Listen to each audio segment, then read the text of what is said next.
شماره 10. سی ام پانک. سی ام پانک یک کشتیگیری از واشنگتن دی سی متولد 1978 است. پانک در رینگ طرفداران بسیار زیادی رو داشت و در مسابقه با جان سینا این رو دیدیم که بسیاری از تماشاچیان سی ام پانک رو تشویق و جان سینا رو هو کردند. در سال 2014 بود که به طور ناگهانی از WWE جدا شد که البته این روزها همه خواهان بازگشت او به این کمپانی هستند. وی بعد از ترک این کمپانی به MMA رفت و اولین مسابقه خودش رو در سال 2016 انجام داد که زیاد در آنجا موفق نبود و بعد جوری از UFC کاران کتک خورد. فینیشر سی ام پانک گو تو اسلیپ نام دارد که برای ناکوت کردن حریفانش استفاده می کرد. شماره 9. براک لزنر. براک لزنر متولد 1977 یک کشتیگیر حرفه‌ای و مبارز هنرهای رزمی MMA است. بدون شک براک لزنر یکی از بهترین هاست. از زمانی که براک وارد کمپانی WWE شد در سال 2002 فوراً به یک ستاره تبدیل شد و چندین پیروزی و قهرمانی به دست آورد. براک لزنر اعتراف کرده که الکل زیادی مصرف می کند. او تقریباً در روز یک بطری ودکا به تنهایی می خورد. در کل براک لزنر یک کشتیگیر بد بدن و چغر است. شماره 8. تریپل اچ. تریپل اچ با اسم واقعی پل مایکل لوک متولد 1969 است. او با دختر وینس مکماهان ازدواج کرده است و اکنون مدیر عامل WWE است. تریپل اچ با 1.93 سانتی متر قد و 116 کیلوگرم وزن یکی از کشتیگیران خوش هیکل به حساب می آید. او تگ تیم خوبی رو با شان مایکل تشکیل داده بود. از جمله لقب‌های او میتوان به هانتر هرست هلمزلی، جین، پول لیوک، تراریزینگ، تریپل اچ، کینگ آف کینگز، دی گیم نیز اشاره کرد. تریپل اچ توانسته از 14 بار قهرمان سنگین وزن جهان بشود. شماره 7. رندی اورتون. رندی اورتون که به مار افعی معروف است با زدن فینیشر وحشتناک خود یعنی RKO حریفان خود را ناکوت می کند. او متولد 1980 در آمریکا است. رندی علاوه بر کشتی کج کار بازیگری را هم انجام داده است. وی با 1.98 سانتی متر قد و 111 کیلوگرم وزن در حال حاضر در WWE فعالیت می کند. شماره 6. رومن رینز.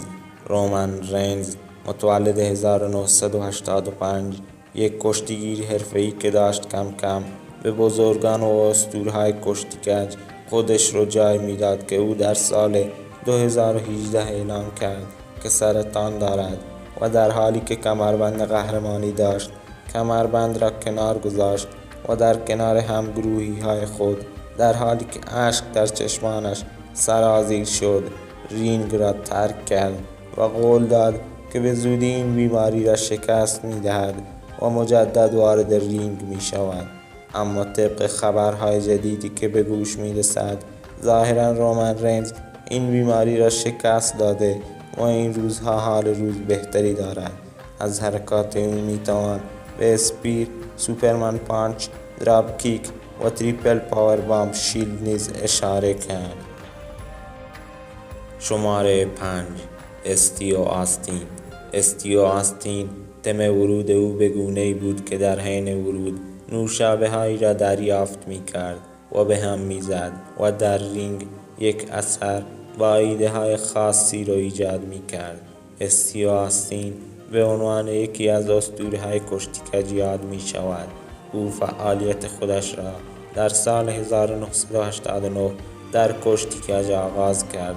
وی 6 بار قهرمان جهان شده است. شماره 4. آندرتیکر.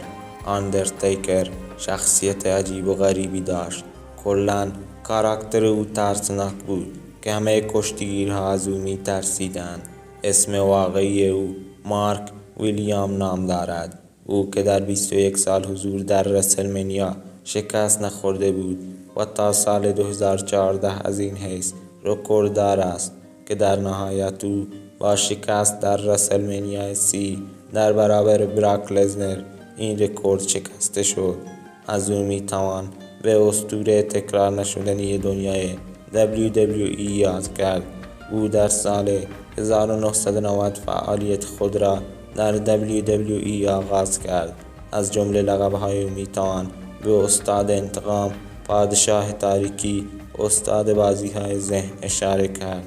آندرتیکر با 2 متر و 8 سانتی متر قد و 190 کیلوگرم وزن واقعا یک گولی برای خودش به حساب می آید. شماره 3 باتیستا کشتیگیر حرفه‌ای سابق WWE، MMA و بازیگری است که متولد 1969 است. او توانسته است که 6 بار قهرمان جهان شود. دیوید باتیستا ملقب به آنیمال یعنی حیوان که از جمله حرکات او میتوان به باتیستا بمب اسپیر اشاره کرد. باتیستا با 1.98 سانتی متر قد و 120 کیلوگرم عضله جزء گول‌های WWE به حساب می آید. او اکنون یک کشتیگیر بازنشسته است.